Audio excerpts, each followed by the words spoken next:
Computer Bangla ক্লাসের পক্ষ থেকে আপনাদের সকলকে অভিনন্দন এই ভিডিওটিতে ক্লিক করার জন্য। আজকে আমরা শিখব একটি সেলের মধ্যে আপনি অনেক ডেটা কিভাবে লিখবেন। যেমন এখানে আমি লিখছি 1 নাম্বার পয়েন্ট দিয়ে, ধরুন একটা নাম লিখছি এখানে মিতা, এরপরে অল্টের সঙ্গে এন্টার প্রেস করবেন। দেখুন এরপর আমি 2 নাম্বার পয়েন্ট দিয়ে এখানে লিখছি যেমন গীতা, একইভাবে অল্টের সঙ্গে এন্টার। 3 নাম্বার পয়েন্ট দিচ্ছি এখানে সীতা, নাম লিখলাম, অল্টের সঙ্গে এন্টার। আপনি যতবার লিখবেন এখানে অল্টের সঙ্গে এন্টার কিন্তু প্রেস করবেন, কেমন?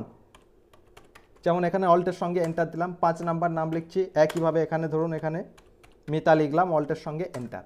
এইভাবে একটি সেলের মধ্যে অনেক ডেটা লিখতে পারবেন। ফাইনালি লেখা হয়ে গেলে এন্টার প্রেস করবেন। দেখুন এখানে আপনাকে কোনোভাবে কিছু করতে হলো না, একটি সেলের মধ্যে অনেকগুলো নাম কিন্তু আমি এভাবে পয়েন্ট করে করে লিখতে পারলাম। শুধুমাত্র অল্টের সঙ্গে এন্টার প্রেস করলেই এইভাবে আপনি লিখতে পারবেন।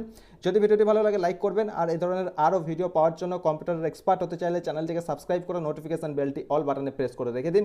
দেখা হচ্ছে পরের ভিডিও। ভালো থাকবেন, সুস্থ থাকবেন, ধন্যবাদ।